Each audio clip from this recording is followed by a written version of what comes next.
Hi friends, இன்றைக்கி என்ன breakfast அப்படின்னா தோசையும் புதினா சட்னியும் தான் இன்றைக்கி பிரேக்ஃபாஸ்ட்.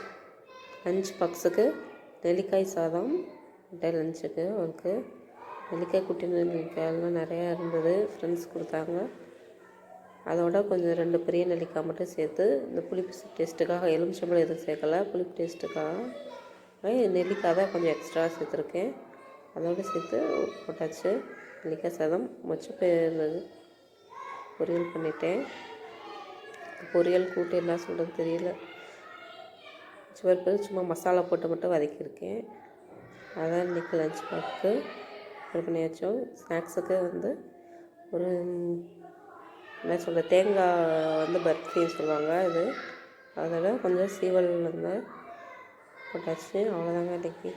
ஹஸ்பண்ட் லஞ்சுக்கு எக் மசாலா போட்டிருந்தாங்க, எக் ஃப்ரை மாதிரி. அது பண்ணுறதுக்கு ஒரு சட்டியெல்லாம் எண்ணெய் வச்சுட்டு சோம்பு சீரகம், கடுகு போடக்கூடாது, சோம்பு சீரகம் போட்டு கருவேப்பிலை போட்டு பெரிய வெங்காயம் சின்னதாக நறுக்கி போட்டிருக்கேன். போட்டு நீல வாக்கில் தான் நறுக்கி போட்டிருக்கோம். ஒரு பெரிய வெங்காயம் சிறு சைஸில் எடுத்துருக்கேன். கொஞ்சம் உப்பு போட்டு நல்லா வதக்கி போட்டுக்கலாம்.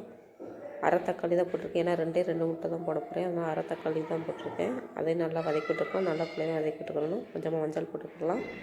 போட்டு சிக்கன் மசாலா இருந்தால் சிக்கன் மசாலா போடலாம், இல்லைன்னா குழம்பு பொடி போட வேணாம். சிக்கன் மசாலா இல்லைன்னா தனி மிளகாய் தூள் அந்த மாதிரி போடுங்க. அதோட கரம் மசாலாவும் சேர்த்து போட்டுக்கோங்க, டேஸ்ட் நல்லாயிருக்கும்.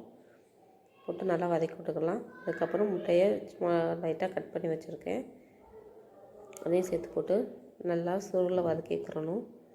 வதக்கிட்டு அவ்வளோதாங்க. சாதம் நல்லா சுருளை வச்சு போயிடலாம். கொஞ்சம் எண்ணெய் வாங்க சாப்பிட்லாம்.